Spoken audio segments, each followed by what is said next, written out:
Yo, yo. Welcome, Joey Yak.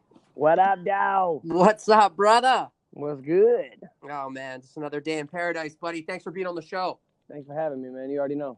I got it, man. So, guys, I just want to introduce you to Joey, and we're going to have Joey talk a little bit about his story, which is pretty interesting. I saw it in a video, basically, that he had created, which is pretty awesome. And that's kind of what I want everybody to understand is that you can create these amazing stories through video and using music to be able to tell your story. And he did it for me. If you guys haven't seen that video yet, you can jump on the podcast. You can actually listen to it. You can go to YouTube. You can watch the video that he edited for me. I mean, he has jumped through hoops and done an excellent job. Joey's done this for Billy Jean from Billy Jean is Marketing. Billy Jean's had him highlighted on his show. He's done some stuff with for Jared Glant, who Jared Glant's going to be on the show here next month. He's done some stuff for Grant Cardone. He's done some stuff for Gary Vaynerchuk. He's done some stuff for everybody. But interestingly enough, Joey is very well known in the hip hop industry for some of the stuff that he's been doing there. But he's on a completely different avenue now and a completely different journey. And we can talk about that. So let's jump right into it. Tell us, start us from the beginning, man. How did this all start? So, like, I was 9. I'm from St. Louis, Missouri. That's where I'm at right now, in a small in North County. Like, it's like 10 minutes outside of St. Louis. The town called Hazelwood, and I tell everyone I'm Hazelwood, not Hollywood, all the time. But it started, man, when I was 9 years old. My dad, from when I was born to about this awesome life that you would think, like my parents were together. Me and my sister were damn near spoiled. My dad had a cool little job. We had fun, had parties at the house. And then, but we've always rapped, right? Like my dad rapped, my sister sings and raps. Like now my little sister does it. My daughter even freaking does it. Like it's in our, so typical dad and, some relationship. Me and my dad wouldn't get up and go to the park or watch cartoons for real. We would get up, hop in his Oldsmobile, and we would battle each other, right? And this is like 8, 9 years old, and I would say the same line every time. And man, I was horrible. But it was a 4th of July weekend, and we went to the fireworks stand, and right when Nelly just blew up, well, Nelly and the St. Lunatics, he's right. So he was walking to his car. It actually sounds like you're rapping right now. I'm not sure if you're in a. That's just me. That's just me. In a bad cell area or whatever, but. Is it cutting up? Yeah, a little bit. My bad. So met Ali from the St. Lunatics. Can you hear me now? Yeah. It's perfect. All right, cool. So St. Lunatics, he's walking out. He is all fireworks in the car. And my dad was like, oh, man, it's Ali, with Nelly and them. And I'm looking at him. I'm like, Dad, don't embarrass me, dude. And he's like, no, man. No, this is our time. He's like, hey, yo. And he starts yelling at this dude. And he's like, long story short, he was like, hey, man, you guys are tight, but you're missing one thing. And he was like, oh, word, what's that? He was like, a white boy. And everyone just starts laughing. And he's like, no, man, I ain't letting you leave until you listen to me. So he's trying to like show out for himself. And I'm in the back seat beatboxing on my chest, just flowing. And he looked at me and he looked back at my dad. He was like, yo, I don't know about you, but I know I can make your son the white Bow Wow, dude. Like I see Disney all over it. And for some reason, something in my brain was like, I got it. I had that it factor. Like I felt it right then and there. Like, I really couldn't comprehend it at all. But, when he took our number down, he started hitting us up a lot. We started meeting up with them. I got to meet Nelly and all them, Murphy Lee, Kiwan, all them. And I started for real, like writing and, doing shows. And I started actually trying to get my name out there that young. And like, I was a straight soccer player though, dude. That was my thing. Right. So my dad at like 10 or 11, right? He'll tell you, man, like he hit the crack pipe, right? This is my best friend and my life was amazing. Like I told you, he hit that crack pipe and he said he blinked his eyes and 15 years of his life passed. So like me being so young and so confused, I was like, what's happening, right? And then Nelly and Ali and all them, they blew up so big that we lost communication with them. But me, like I said, he lit that flame and like I just kept fanning it like with soccer, like having that it factor like that. I'm that dude like not in a cocky way, but like, no, ain't nobody gonna stop what I believe in my heart. Like still to this day, I have that little kid imagination that I won't let Right. go of. Like that shit's real, and everyone should keep that because they get so accustomed and they train their brain. But and I say it on every podcast I'm on. I'm ADD, ADHD, ABCD. You'll hear me I bounce have around I have the everywhere. So same don't. situation, That's brother. just me. So funny. So basically, my dad got addicted to crack. You know, it's me, my mom, my sister, and like life got really hard. We had no money. He lost our house. We had to move in with my grandma, all that. But I was that ball player. You know, I was holding it down. We're like, Joey's going D1. It's all good. I was the soccer player that rapped. So goes to high school. I set all these records, and then I didn't want to leave. I mean, I was drug dealing. That's how I made my money. I was selling weed. It's my only sales experience, and I got kicked out of my high school like a week, 2 weeks after we came in, I think, second place in state, and they're like, all right, we don't need Joey no more. Let's kick him out. So, and I was badass. I was a little shithead. I thought I knew it all. You know, I was that soccer player. Like, I was pretty cocky back then. I ain't gonna stunt. But I was always doing music, man. I was making a little bit of money from shows and all that, but I got a full ride scholarship to a lot of D1 schools, but I didn't want to leave. And I think now, knowing me, I was like, man, I just wanted to stay close to home because that's all I knew, you know? So I was scared to get out of that comfort zone. So I took a full ride to a community college, went to the community college, and we just got really turned up the whole entire time. Like I didn't care about soccer, nothing like that. All we did was drink, smoke, pop Yep. pills. We just kicked it. And this next year was coming around. Like I gained, you know, that freshman 15. You put it I on. gained Yep. that Yeah, shit. you I'm put only the weight on. I say I'm a 5'5" white guy, dude. Like I'm 5'5", so I can't be gaining weight. Like I go just, you know, I just get really, really wide, you know, and I'm like, no, I'm good. I'm about to take this shit seriously, and I'm about to grind. So I went over to England. The Olympic development team asked me to go to England with them for Missouri. I went over there and fucking killed it. I don't know if I can No, cuss, you can my cuss. bad, but I completely. All right, bet. I completely killed it and got MVP over there, dude. Came home back to the United States. I was like, yo, I'm about to crush this year, and then I'm going. I'm going over there. I'm going to play, I think. Like, in my mind, I'm thinking that. And 3 freaking games into the season, this big old dude knocks me on my ass, dude. And I literally broke my leg, and I looked up at him. I was like, are you serious, dude? Like, all I can remember is, like, what am I going to do now? Literally the next day, I'm all doped up on all the pills they gave me. Who is my fiance now, came and told me she was pregnant. I'm drunk on pills. I'm like, what? And now you're. I'm 19 Yep. years old, or I was 18, I think, at the time. 19. And I'm looking at her, I'm like, no, you know, and like, I had that moment, dude, where it was like, I got to make this music shit work. And obviously, I'm skipping steps or whatever, but just giving the basics where it's like, it's definitely, I'm rock bottom from the gutter, like for real. And I went, I dropped out of school. I got a little part-time job cleaning cars, you know, at Lufuse Kia. And I'm doing music. And the one thing that I need to make sure everyone pays attention to is you never know who's watching, because I get a phone call from the same dude 10 years prior at that fireworks stand. Ali from the St. Lunatics calls me. He was like, you know who this is? I'm like, no. And don't get me wrong, I've ran into him a couple times from that 10 years where I'm like, yo, I'm killing it. Like my dad used to, like, remember from that 9 years old to 11, like before he hit that crack pipe, we used to go to Ali's house every Saturday morning.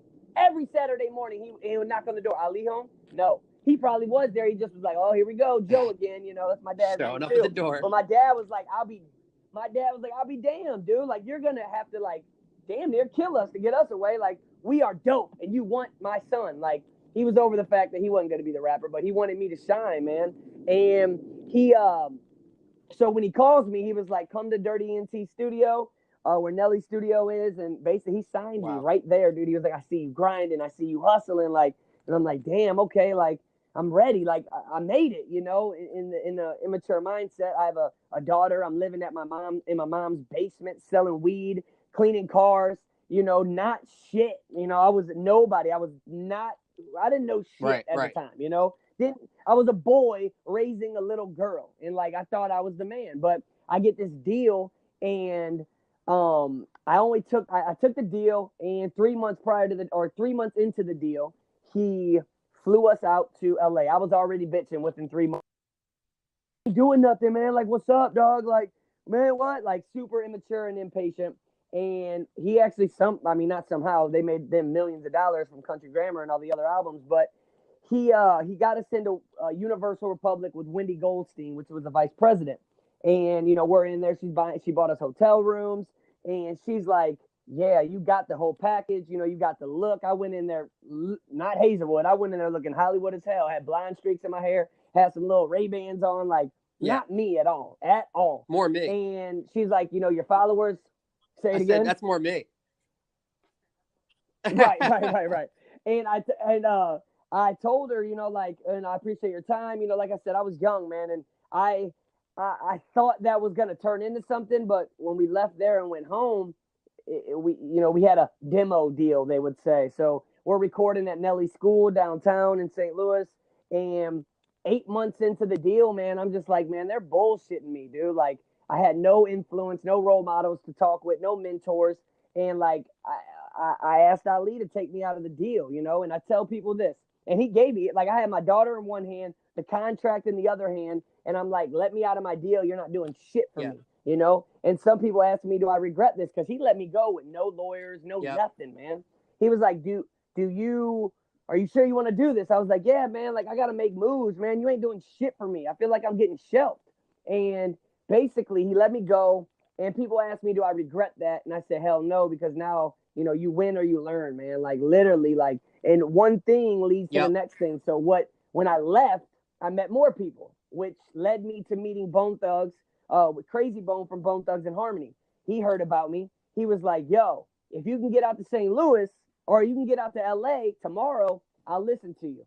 We scraped up some money, me and my new manager that I found, and we went out there, and one song, he listened to one, he was like, play another. And after 4, he was like, kid, you are a superstar. I don't know why anyone would let you out their contract. And I was like, me either, man. I don't know. Maybe it wasn't meant to be, blah, blah, blah. Because I'm telling you, when I got that deal, man, I thought I was really the manager when I wasn't even ready to be the janitor, dude. Like, at all. Like, your boy was not ready by any means. So I'm with Crazy Bone, and he heard these, you're a superstar, blah, blah, blah. Then 10 hours later, we have a song called Scraping the Sky. And my stage name at the time, I went by Yak Boy Fresh. Yak stands for You Already Know. So you'll probably always hear me say Yak, and it stands for You Already Know. And if you don't know, now you know. I will. But anyway, now you already know. But so he literally told me, he was like, can you stay for another day? We got to meet like Ray J. We went to the American Idol house. They were doing a music video. Long story short, we went on a whole nationwide tour with Bone Thugs and Harmony. Each city, we had to sell merch to even get gas money. I didn't make any money. So, and then we ended up back in Hollywood, which is where, like, I'm on tour, and it got to the point where, obviously, you guys know my dad's an addict now, and that's in us, man. Like, I've always been a blackout. I just black out when DNA. I drink.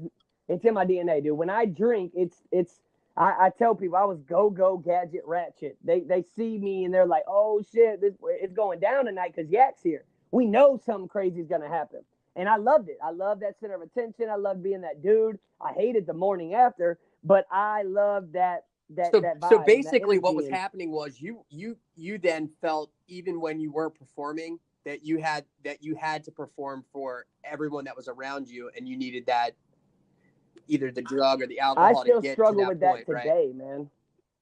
You know what? Like just even entertaining people. Yeah. Like, I feel like I'm an edutainer now, especially nowadays. I educate people in an entertaining way, and it's like I feel like I'm reliable of the entertainment that's going on around me, which I'm getting better at it. But it's like it's just me, man. Like it's just who I am. That's just my freaking personality, and it is what it is. But so it got to the point where I wake up, I pop an Adderall, I pop a Vyvanse, whatever. I was that speed dude, and I couldn't go to sleep unless I popped the Xanax or I was drinking. Well, I was drinking throughout the day.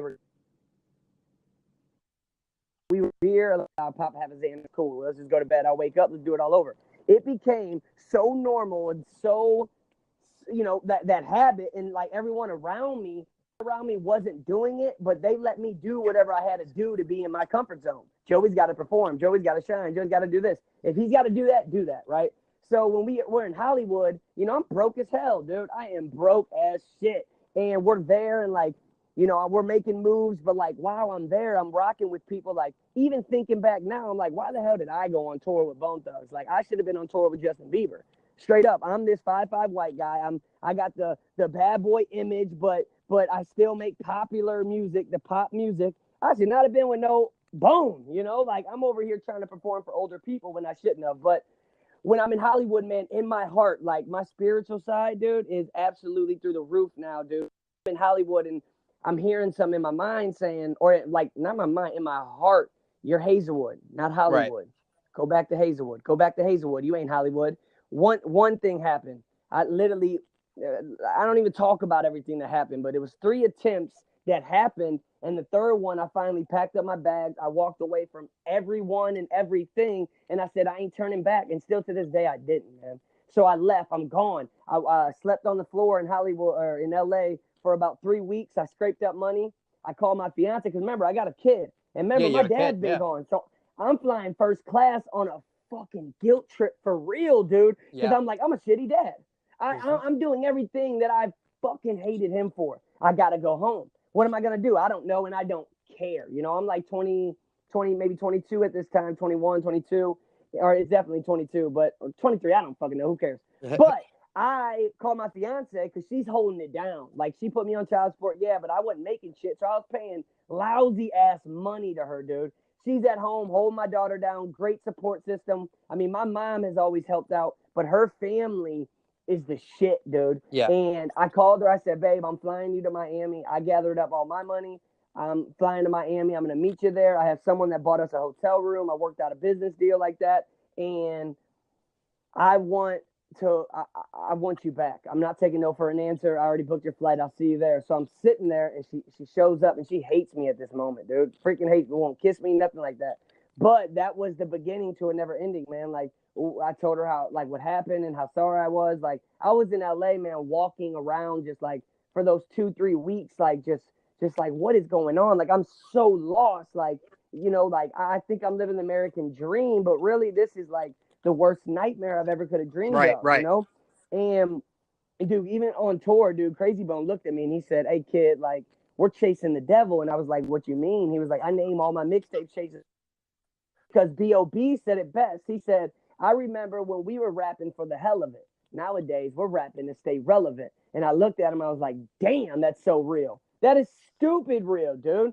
So I'm over here and like I'm writing, I'm like how the game goes, how the fame goes. It's like a pot at the end of a rainbow. You can keep looking and searching, but what you ain't know, you probably already got what you came for. And literally, I already had what I came for. I thought I was supposed to be this superstar.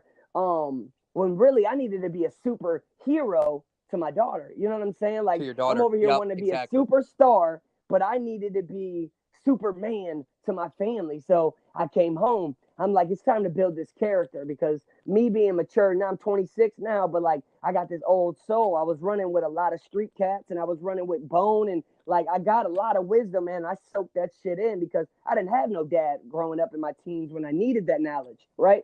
So me, I'm like, okay, I'm back home. I'm back in Hazelwood, not Hollywood. I'm doing labor jobs, but I'm still getting fucked up. I'm still getting blacked out drunk. And then because I can't do no labor jobs, dog. I'm a little punk ass dude when I'm doing labor. Like, I hate life. Like, I will make up the most dumbest excuses not to work because I ain't moving no bricks. I'm not putting no landscape down. I just can't do it. I need to be in the studio. I've been not that it's above you. Not that it's above you. It's just it wasn't making you happy. It's just not me. Like, I don't care if someone is putting bricks down and they're like my sister's fiance. He was the one I was working with. Like when he cuts his shit and puts it, and then we take a step back, and he's like, "I did that." I'm like, "You damn right, you did that, and you enjoyed that. That's love right there." It's definitely not above, or I'm not above that. It's just not my purpose. Right. And you can't find your purpose unless you go look for it on purpose. That's correct. And you can't step into your comfort zone, or you can't step into your calling if you don't step out of your comfort zone. So I'm over here like, man, I'm definitely not finding my purpose on purpose because I'm over here moving bricks, you know, and I record myself. I engineer myself, and I've done that my whole entire life. Like, I'm just a studio freaking nerd, and that's what I do. I taught myself. I just am impatient. I can't wait for other people, and I'm not giving you $60 an hour. I can pay like $1,000 and buy a studio, and then which is overhead. pretty amazing from an entrepreneurial standpoint. You taught yourself how to do everything, so you didn't have to outsource any of this work, so you could create on your own. Right. Yeah. Right. I chose experience over education, and that's where I'm leading into now. Is I'm hella drunk all the time, and the last day, and dude, June 30th, literally this week, is going to be my second year not one sip of alcohol, dude. And I quit cold turkey. I blacked out one night. Congratulations, man. I did the same thing. I quit cold turkey and never looked back. And it was something never. That, I can tell you this. I'm never going to say to anybody that drinks, I'm better than you or whatever it is. I would never say that. And then it's funny because I was with somebody this weekend and they were asking about that. And I said, yeah, it just didn't mesh with me anymore. It was not something I felt I needed. And they said, good for you. And I just was like, what do you mean good for me? I was like, why is that what people say to us? They're like, good for you. Like, it's not it's almost like a praise, like, wow, you're better than me because you don't drink. That's not what it was. It was a situation of that I wanted pure clarity 24/7. And that was the only way that I was going to be able to obtain what I was looking for. And I kind of feel like that's what you eventually hit that wall, right? Where you were like, that's it. I don't need this anymore. This is ridiculous. I need pure clarity all the time. When I got, like I said, I was trying to rebuild my family. So it's like, I knew, and this is wisdom right here. They said, like, this is wisdom for me knowing that because I tell people, they're like, well, I mean, you can have a drink. I said, no, homie. Like me drinking one sip of alcohol is like a little rock hitting the windshield on a car. And then 3 weeks from now, that whole windshield is probably going to be shattered. And you're like, oh, shit, what happened? It's like that one little rock that came out of that dump truck when you were on freaking 270, that's our highway, is what caused that, which is one sip of alcohol for me. So I'm smart enough to not get behind that dump truck anymore. You know what I'm saying? Yep. Because I'm smashing women. Come on, dude. I was on tour every different city, different night, different girl, different night, different drugs, different night. That was me. And I loved it. You know what I'm saying? It's like, it's one thing.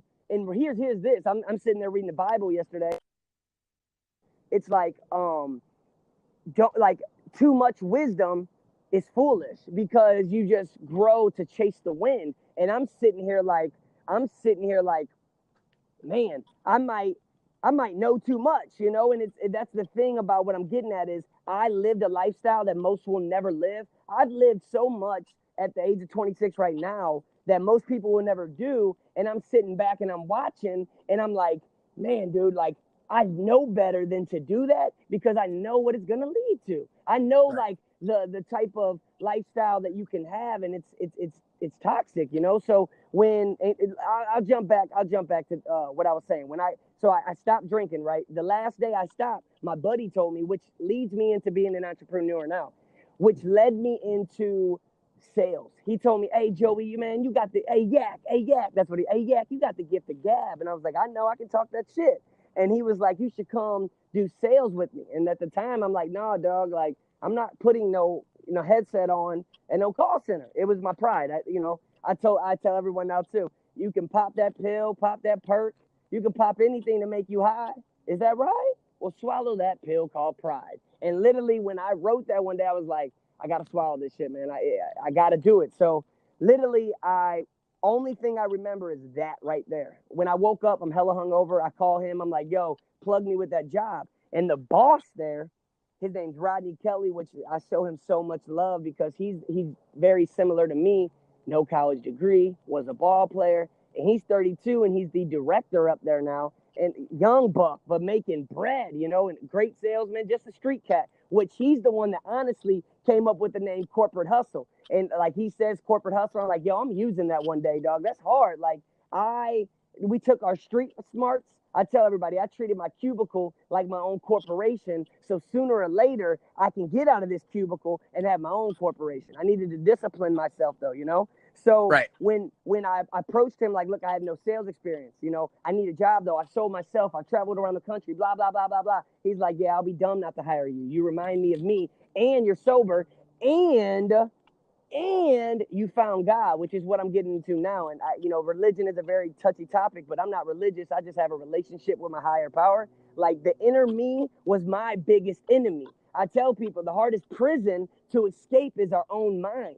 So me, I got up that next day, hungover, hit some weed, and I went into the church. I say, I ain't know how to act. I was that person in the sermon sitting way in the back, hood up, head down, walking in alone, way out of my comfort zone. Literally, I sat in the back of this Christian church because I grew up Catholic, so I was very lukewarm. And a lot of Catholics, and I'm not dogging Catholics, if that's what you works for you, awesome. But me, I was too hip. Like I just was, that urban hip dude, and you couldn't tell me nothing, and I couldn't sit in there and listen to no nuns do psalms. I just couldn't. So I went to faith church, and like we were turning up, glory to glory, and like I didn't know that this was real. I didn't know there was a side where I could have a relationship with God and not just be religious, because that religion to me just didn't work, So Right. me, I'm sitting there now, like I tell people, I walked in, go gadget ratchet. I walked out overdosing on the Holy Ghost. I overdosed on the Holy Ghost, baby,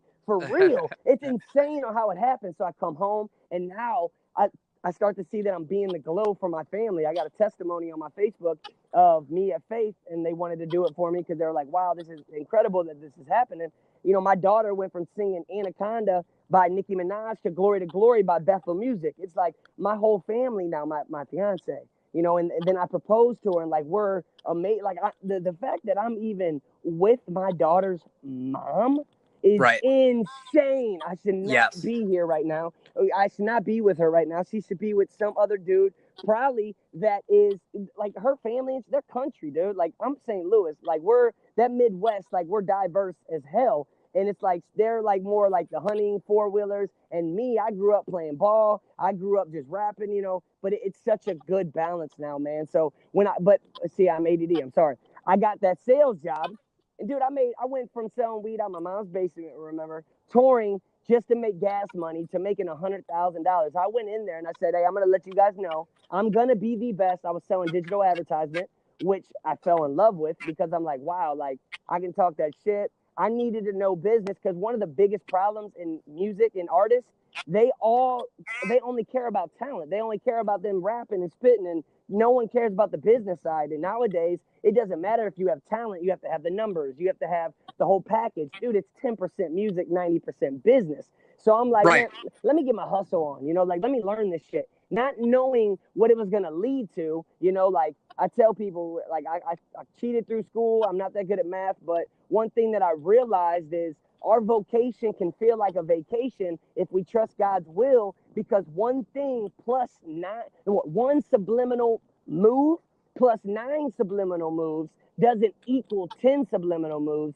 It equals that one big power move, which is where I'm at today. I quit my job. I told my boss, I'm out, dog. Like I'm making like I thought I was gonna run ads for people and shit, which I quit my job and I was like, I'm doing that, and I started doing it, and I realized I hated it. And my other customers at YP, that's where I worked, YP.com, when the products didn't work, I would just make them a little jingle and theme song like I did you, and they loved it, so they wouldn't cancel on me because those chargebacks and sales are real. I had a song called I'm Out Here Fighting Chargebacks, and like I played it throughout the bit. I would walk in, people see why I'm pissed, and I'm like, I'm not talking to nobody, and I'll just press play with the speaker. I'm out here fighting chargebacks. That commission that I made, they want it all back. And everyone was it just brought the good vibe. You didn't believe in the product anymore. Hell no. And when you didn't believe in the product anymore, your customers could feel that. Oh yeah. So I went back to my biggest strength, which is music, which is I believe in myself more than anyone.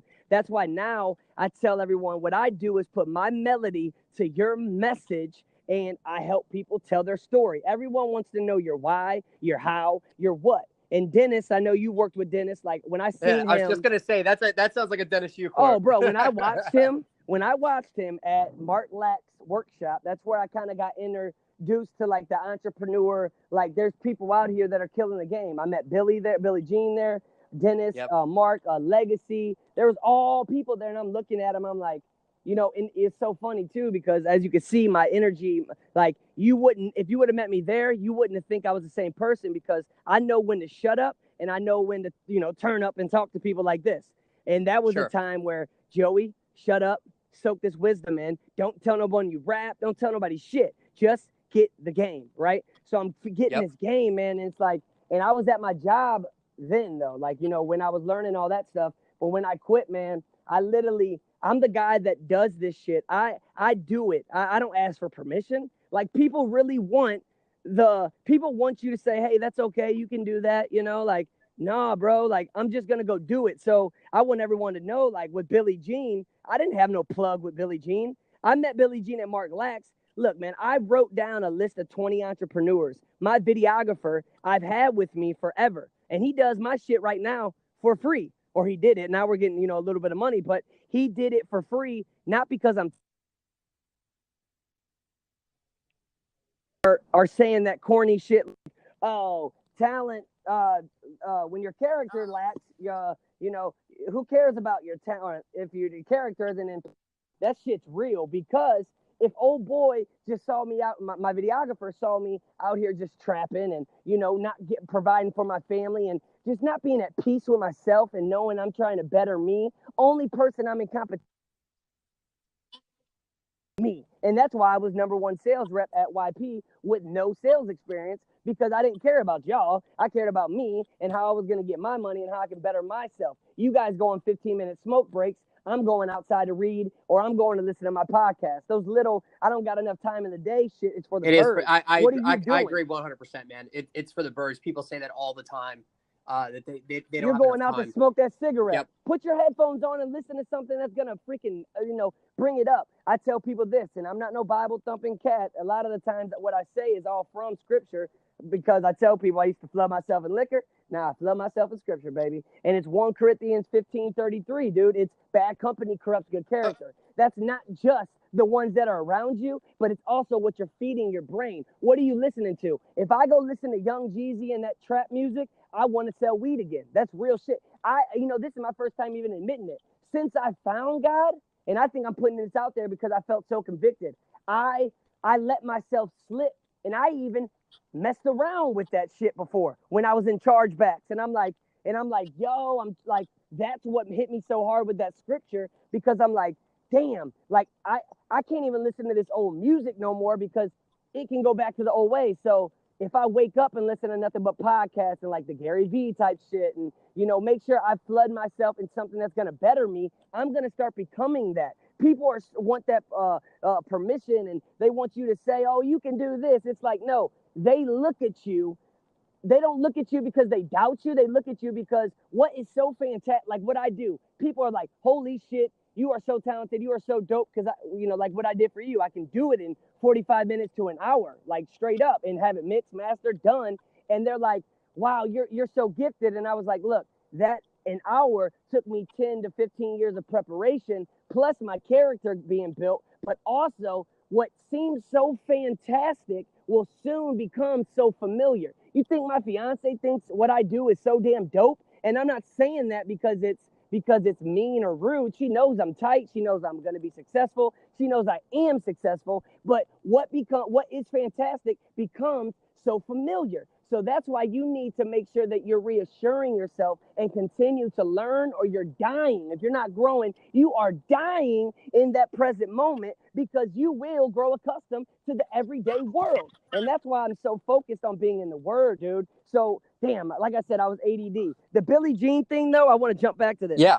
I'm done with people saying I don't have the resources. Well, go get them.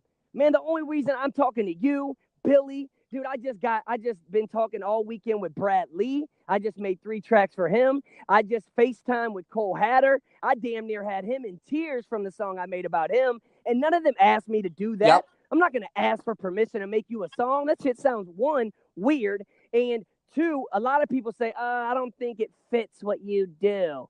Hey, bro, with all due respect, don't tell me what I can and cannot do, for 1, which I don't really say. I just say, well, tell me your why, your mission, and your vision, and let me decide right. That, And if you don't like it, cool, And I've made a lot of this shit for people before I even make them pay. But, dude, I'm over here giving. Well, me and you, like in your song, that jab, right? Don't forget that uppercut. Like, that's what I do. And like I said, that's why I'm on here. Give with no intention to receive, but be smart and strategic enough to know that when you're giving, something could come out of it. Don't just give away $1,000 because okay, I gave something. Where's mine in return? It has to still be something of value. Like my shit. I'm drunk driving in the road to fame. I can't stay in one lane. But now I've grown to accustom that I can't stay in a lane to be my own lane. Like no one's doing what I'm doing. So now I literally I'm gonna make a course called the Studio CEO. And everything I'm doing right now, man, I'm gonna show these artists how you can be business owners, how we need the music's the easy part. Stop getting lost in the fantasy world, man, where all this materialistic shit is what's going to fulfill yeah, you. And I Money. I think the generations that are kind of coming up are kind of becoming a little bit more real to that. They're not chasing after the flashy things. I think they're more chasing after the freedom, and that's the one thing that I always talk about is that I've gone through a majority of the same things that you've went through. I've had the nice cars, I've had the watches, I've had this, I've had that. Then I've lost it all, then I've gotten it back, then I lost it all, and I got it back. And the thing is that what it really comes down to is having control over your day. And I think that's where I find the most value is I have control over my entire day. And that is really true freedom and riches where I can go, all right, I'm done at the office today. I'm going to go to the gym for a while. And then I'm going to go just sit at a Starbucks and work on one particular thing that I really am passionate about. And I think that is kind of really the new, I call it the new rich. That's the new wealth. The money thing kind of just comes with what you're doing where you're not, like you said, you're not even waiting for these people to reach out to you. You're creating something, sending it to them with no expectation of return. And what's happening is while you're doing that, it's creating a return. So you reach out to me, you see me on Dennis's thing, you reach out to me, you say, you didn't even ask, you were like, I'm going to make this for you free. I'm like, dude, yeah, go ahead, man. Awesome. By the way, check this out.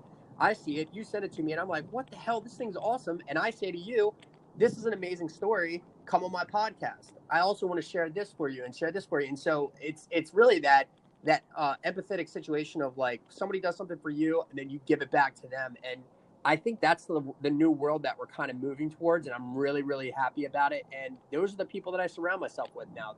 Yeah, dude. Like me and you, I think that, like you said, I literally, and I was sitting there, I throw washers. That's my thing for some when I'm on right now, the whole time I've been throwing washers. It's my meditating. I don't know why it is, but I was doing that and I felt the buzz in my phone when I was doing that when I seen you on Dennis's thing. And I'm looking at people during the live feed. I'll go, I know that's why it's so important for people to make sure that they just don't start hitting the ground running.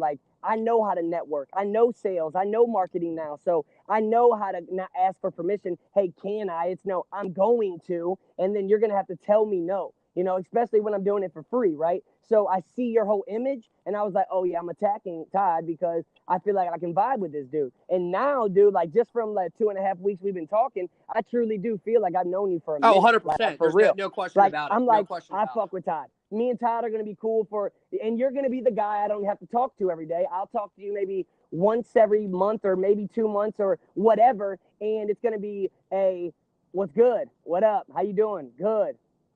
Anything I can do for you? Yeah. And then I'm like, yo, it's one of them things where we're giving to each other, knowing that, of course, yeah, we want something, but it's not out of the intention, this dude better give me something. Yep.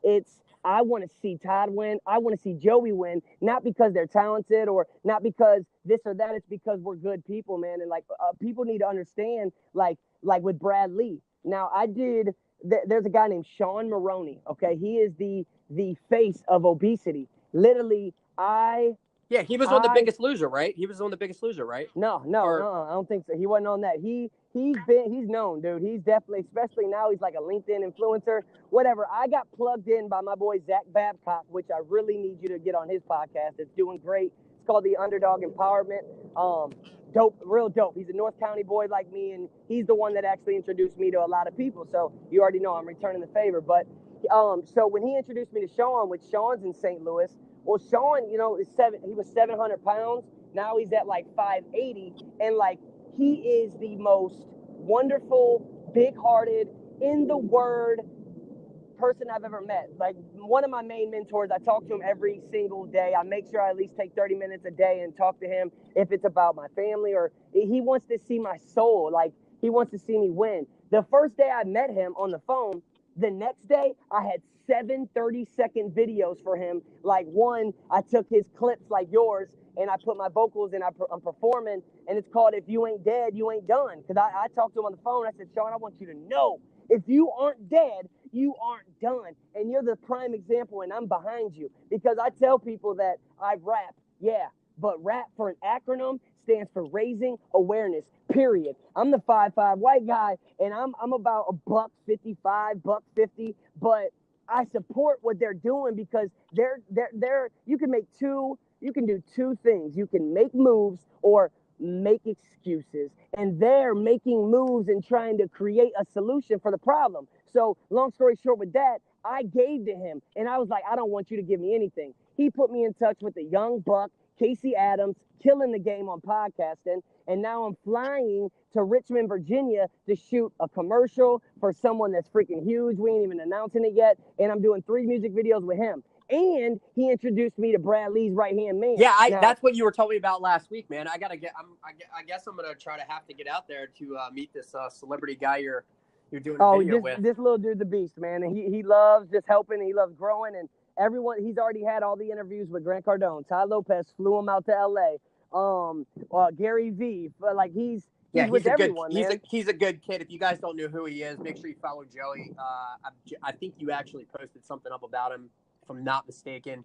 But make sure you go follow Joey on everything. I'm talking LinkedIn, Instagram, Facebook, Twitter. I mean, the kid's everywhere. He casts a wide net just like me, and that's one thing I always talk about is casting a wide net.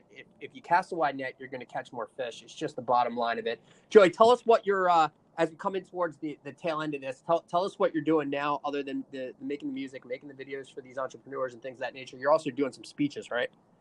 Yeah, so dude, like, as you guys can already tell, like, hopefully you can, but I speak from my passion, man. So and that's why I'm linking up with kids like Casey Adams that are winning. But I really want to help, the younger generation. Not, I'm just gonna be this glow, man. So I'm going into schools, I'm talking, and I'm just giving my testimony and being the glow of, you can be hip, you can be cool, and you can still do the thing and be a good person at that. So if one thing, if I had to say something to wrap it up, is I'm doing everything that I'm doing. Yes, I'm talented, but I also sit, I don't go kick it and stuff like that. I sit behind a computer and I've mastered my craft, and I never knew why I was mastering it.